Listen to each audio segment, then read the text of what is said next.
बिहार की जनता जनार्दन का चुनाव के प्रति जो भाव है, लोकतंत्र के प्रति जो भाव है, वो अभिनंदनीय है। और इस दृष्टि से मैं आज के इस अवसर पर बिहार की जनता का अभिनंदन कर रहा हूं कि इन्होंने कोरोना जैसी महामारी का पस्त करते हुए अपने उत्साह और उमंग का जो परिचय दिया है, वो सचमुच अभिनंदनीय है। मेरी आप सबसे अपील है, कभी कोरोना की बीमारी समाप्त नहीं हुई है। हमने कोरोना की बीमारी पर कुछ हद तक नियंत्रण किया है। और भाइयों बहनों, जब तक बीमारी पूरी तरह समाप्त नहीं हो जाती है या जब तक वैक्सीन आपके जेब में नहीं आ जाता है, तब तक हमें प्रधानमंत्री मोदी जी की दो बातों को ध्यान में रखना होगा कि बीमारी के प्रति कभी भी असावधानी नहीं होनी चाहिए। बीमारी को कम करके नहीं आंकना चाहिए और बचाव ही वर्तमान में सर्वोत्तम उपाय है। और बचाव के लिए 2 गज की दूरी और मास्क जरूरी होना चाहिए।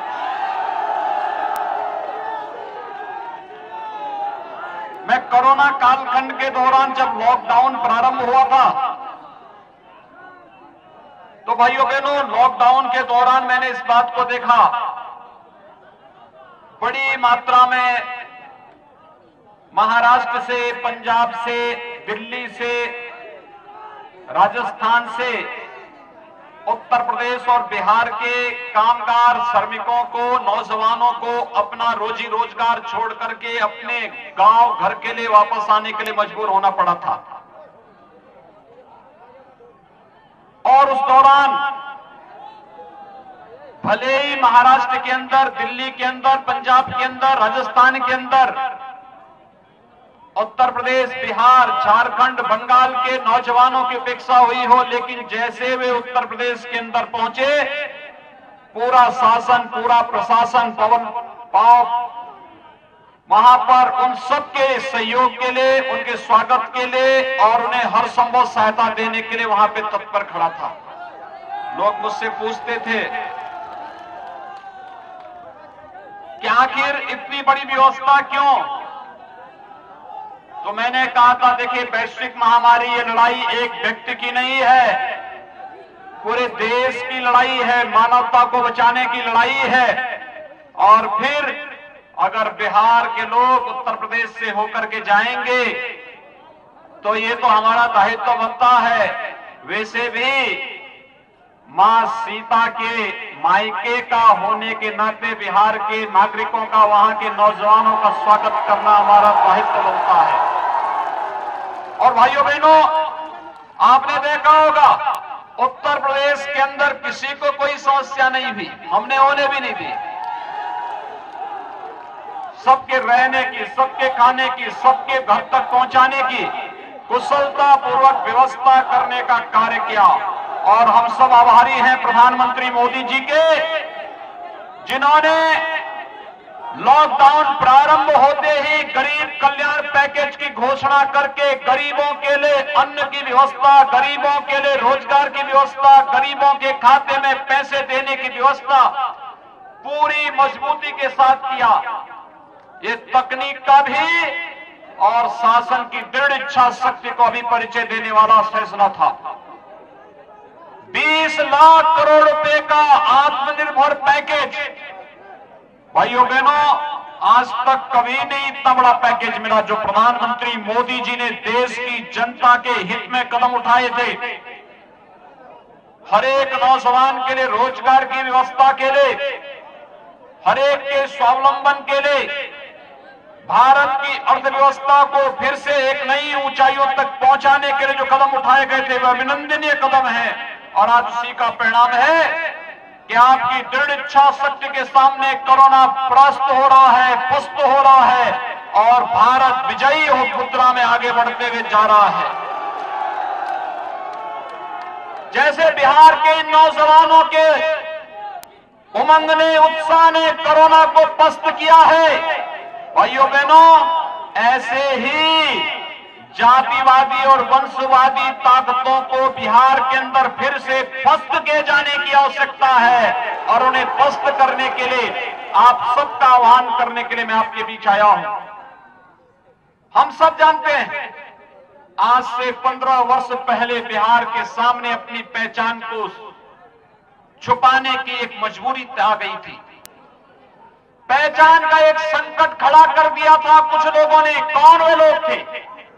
ये लोग वही थे जो आज फिर से रोजगार का झुंझुना पकड़ा करके जनता की आंखों में धूल झोंकना चाहते हैं।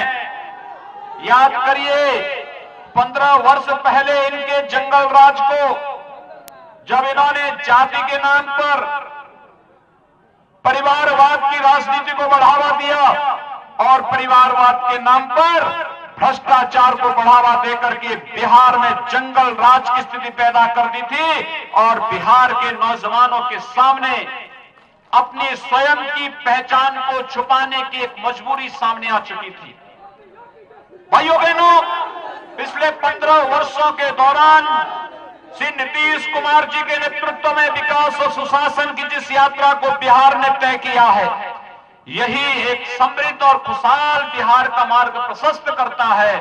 और इसी खुशहाल और समृद्ध बिहार के लिए आपका आह्वान करने के लिए आज विशेष रूप से मुझे आपके बीच में यहां आने के लिए मजबूर होना पड़ा है।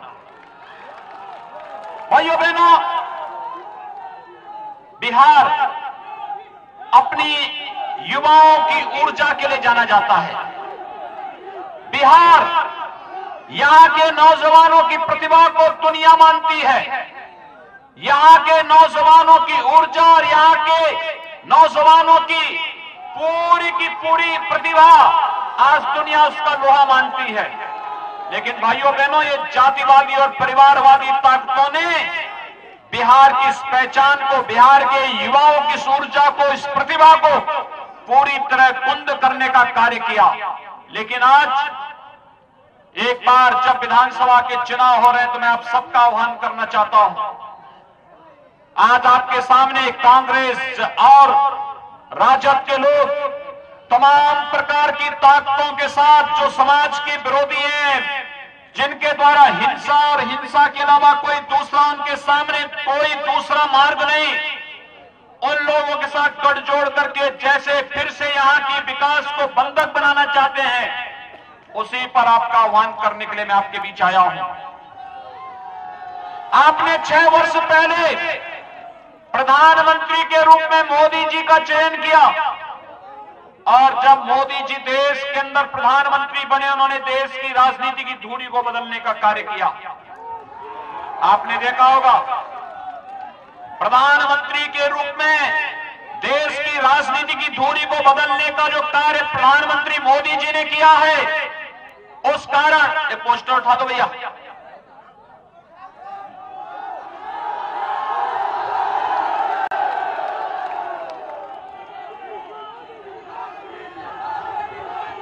आपने देखा होगा 6 वर्ष पहले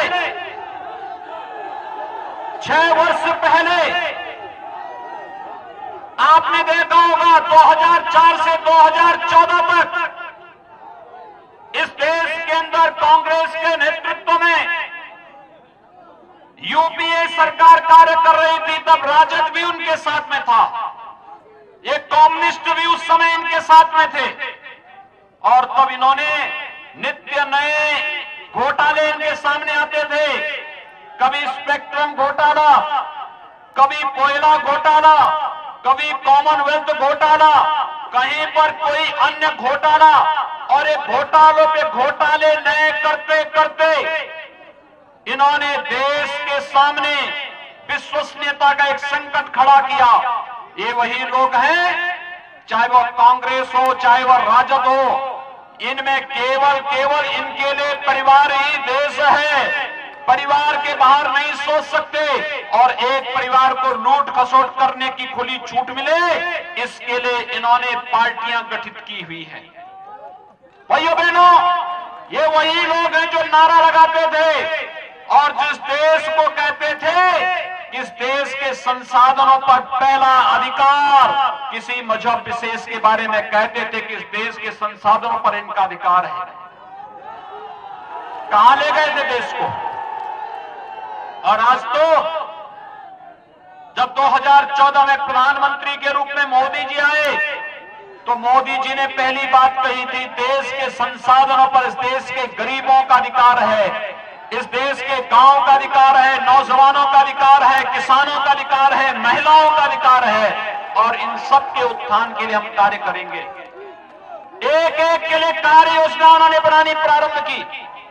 गरीबों के लिए प्रधानमंत्री आवास योजना, आप याद करिए, प्रधानमंत्री आवास योजना के अंतर्गत पिछले 6 वर्षों के दौरान 3 करोड़ गरीबों का एक एक आवास बना है।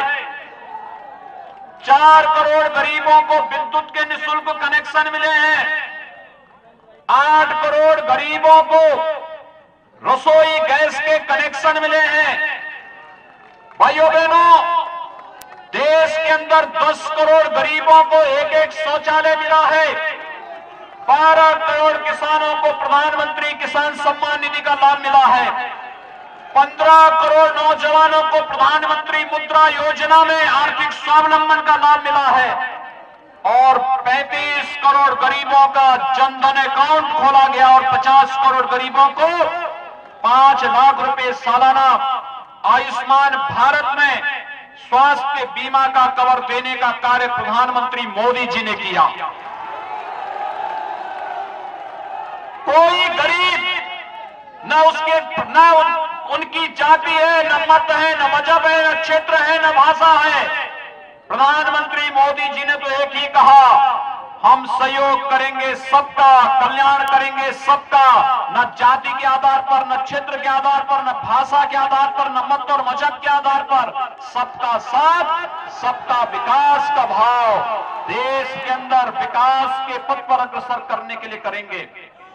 और भाइयों बहनों, प्रधानमंत्री मोदी जी के गरीब कल्याण के इसी कार्यक्रम को जनता ने 2019 में मोहर लगाई। 2019 में जब प्रधानमंत्री मोदी जी फिर से प्रधानमंत्री बने तो प्रधानमंत्री बनने के बाद देश की जनता ने उन्हें जो समर्थन दिया था, मोदी जी ने एक बात कही और उन्होंने कहा था कि पहले 5 वर्ष गरीबों के उत्थान के लिए, अगले 5 वर्ष देश के उत्थान के लिए। और प्रधानमंत्री बनने के बाद जो कदम उन्होंने उठाने प्रारंभ किए, पहला कदम था, याद करिए, 3 तलाक की कुप्रथा को सदैव के लिए समाप्त करना।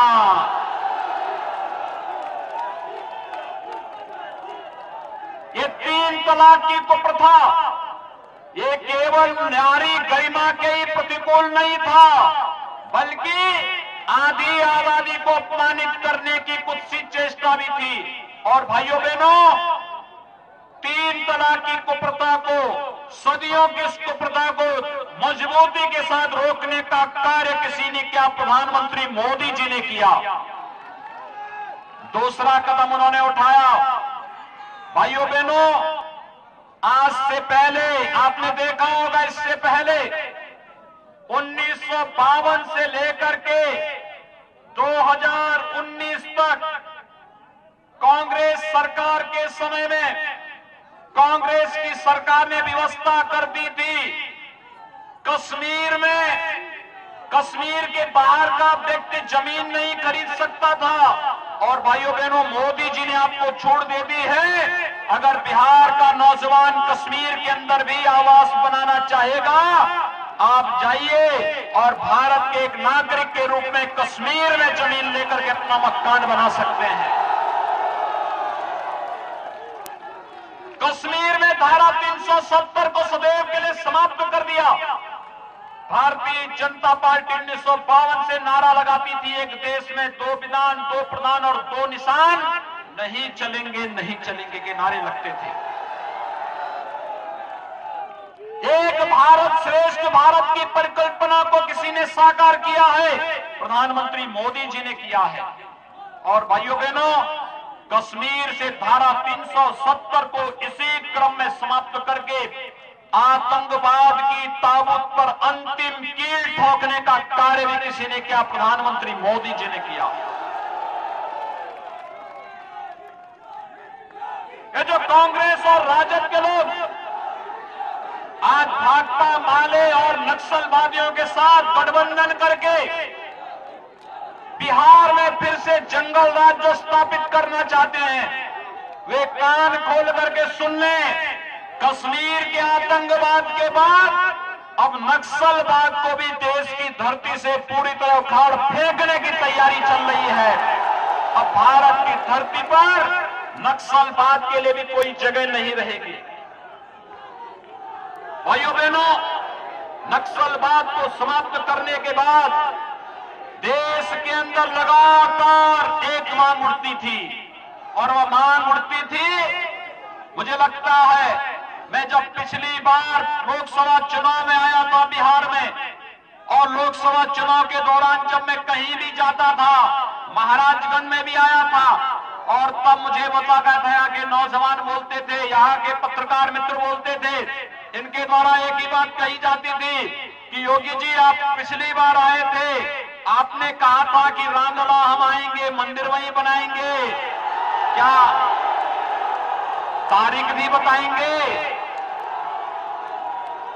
भाइयों बहनों, मैं सही बता रहा हूं, मेरी हार्दिक इच्छा थी जब अयोध्या में राम जन्मभूमि पर भगवान राम के भव्य मंदिर निर्माण का जिस दिन प्रधानमंत्री मोदी जी के कर कमलों से शिलान्यास होना था, उस समय जब मैं इस कार्यक्रम के दिशा से योजना बना रहा था, लेकिन हमारी इच्छा थी कि इस कार्यक्रम में, मेरी हार्दिक इच्छा थी इस कार्यक्रम में बिहार के हर गांव से यहां के नागरिकों को विशेष रूप से आमंत्रण देने का, क्योंकि मैं मानता हूं माता सीता के बगैर राम अधूरे माने जाते हैं।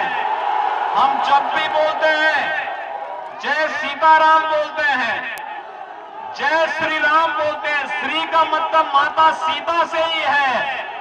और इसीलिए भाइयों बहनों, लेकिन ये कोरोना महामारी के कारण राम जन्मभूमि मंदिर निर्माण में अब देरी न हो, कोरोना संक्रमण को भी रोकना था, लेकिन राम मंदिर के कार्यक्रम को भी आगे बढ़ाना था। इसलिए हम लोगों ने आदरणीय प्रधानमंत्री जी के कर कमलों से इस कार्यक्रम को आगे बढ़ाने का कार्य किया। प्रधानमंत्री जी ने कार्यक्रम का शुभारंभ करके 500 वर्षों से जो मांग थी, जो टीस थी, उसको पूरा करते हुए, दूर करते हुए अयोध्या में भगवान राम के भव्य मंदिर के निर्माण का मार्ग भी प्रशस्त कर दिया है। आने वाले 3-4 वर्षों के अंदर जब भगवान राम का भव्य मंदिर बनेगा, तो मैं यहां पर अपने जितने हमारे साथी हैं, करणजीत सिंह जी से, जनार्दन सिंह जी से, अपने यहां पर धूमल सिंह जी से, इन सभी से मैं कहूंगा कि तब बिहार के हर गांव की उपस्थिति अयोध्या में उस अवसर पर होनी चाहिए, क्योंकि भारत के लिए गौरव का विषय है। मर्यादा पुरुषोत्तम भगवान श्री राम और माता सीता के अनुसार ही, उनकी यश और कीर्ति के अनुरूप ही अयोध्या में भगवान राम का भव्य मंदिर का निर्माण का कार्य प्रधानमंत्री मोदी जी के मार्गदर्शन में हो रहा है। और मेरी आप सबसे अपील होगी कि हमें इस यश और कीर्ति को देश और दुनिया के कोने कोने में लेके जाना है। इस दृष्टि से हमें दुनिया के अंदर भारत की यश और कीर्ति को पहुंचाना है। तो मर्यादा श्री राम का आदर्श चरित्र हम सबके सामने है, और आपका आह्वान करने के लिए आपके बीच आया हूं। हम सब मिलकर के इस कार्यक्रम को प्रदान करें। भाइयों बहनों, ये जो जातिवादी ताकतें जो राम मंदिर के मार्ग में बाधक थी, कश्मीर में आतंकवाद और देश के अंदर नक्सलवाद को समाप्त करने में बाधक थी, नौजवानों के नौकरी और रोजगार में बाधक थे, इन सभी लोगों को मुंहतोड़ जवाब देने का अवसर है बिहार विधानसभा का चुनाव। और बिहार विधानसभा चुनाव के माध्यम से मेरी आप सबसे अपील होगी, कल 28 अक्टूबर को पहले चरण का चुनाव संपन्न हुआ। 54% लोगों ने कल मतदान में भाग लिया। भाइयों बहनों, मेरा आप सबसे अपील है, द्वितीय चरण का चुनाव 3 नवंबर को होने जा रहा है और हमारा प्रयास होना चाहिए द्वितीय चरण में हम मतदान के प्रतिशत को 70% तक पहुंचाने का कार्य करें। ये सब नौजवानों की ऊर्जा ये कर सकती है, आप कर सकते हैं। आप अगर इस कार्यक्रम को आगे बढ़ा देंगे, भाइयों बहनों, मैं विश्वास के साथ कह सकता हूं, भाजपा और जदयू के ही प्रत्याशी जीतेंगे अगर 70% मतदान हो गया तो। मतदान के प्रतिशत को बढ़ाने के लिए आप सबका आह्वान कर रहा हूं और इतनी भारी संख्या में लोग आज यहां पर उपस्थित हुए हैं और इसमें भी 90 से 95% तो युवा हैं। ये युवाओं की ऊर्जा, जिस देश के अंदर और जिस प्रदेश के अंदर इस प्रकार की युवा ऊर्जा हो, वो पीछे रह ही नहीं सकता, हो तो आगे ही आगे जाना है। और बिहार नित्य निरंतर प्रगति के पथ पर जिस विश्वास के साथ बढ़ रहा है, उस विश्वास के लिए आवश्यक है अच्छे प्रतिनिधियों को हम चुनाव जिता करके भेजें और अच्छी पार्टियों के हाथों में प्रदेश की बागडोर हम सौंपे। और इस दृष्टि से भारतीय जनता पार्टी ने दरोदा विधानसभा क्षेत्र से श्री करणजीत सिंह जी को भारतीय जनता पार्टी ने प्रत्याशी बनाया है और एकमा विधानसभा क्षेत्र से श्रीमती सीता देवी जी को जदयू ने यानी एनडीए ने अपना प्रत्याशी बनाया है। मेरा आप सबसे अपील होगा, एनडीए के प्रत्याशी जहां कहीं भी लड़ रहे हैं, भाजपा हो, जदयू हो और अन्य हमारे सहयोगी दल हैं, इन सभी के प्रत्याशियों को, भारतीय जनता पार्टी और सहयोगी दलों के प्रत्याशियों को उनके चुनाव चिन्ह पर भारी बहुमत से विजयी बनाने की अपील आप सबसे करने के लिए मैं आज आपके बीच आया हूं। इतनी भारी संख्या आपकी है, इतनी भारी संख्या में आप लोग उपस्थित हुए हैं। आपके पास स्मार्टफोन होगा, भाइयों बहनों, अपने स्मार्टफोन का इस्तेमाल करते हुए नातेदार, रिश्तेदार, मित्रगण, शुभचिंतकगण, इन सबको एसएमएस करके, फोन करके और आवश्यकता पड़ती छोटी छोटी टोली बना करके घर घर जा करके कि विकास और सुशासन में बिहार में नीतीश जी के नेतृत्व में एनडीए की सरकार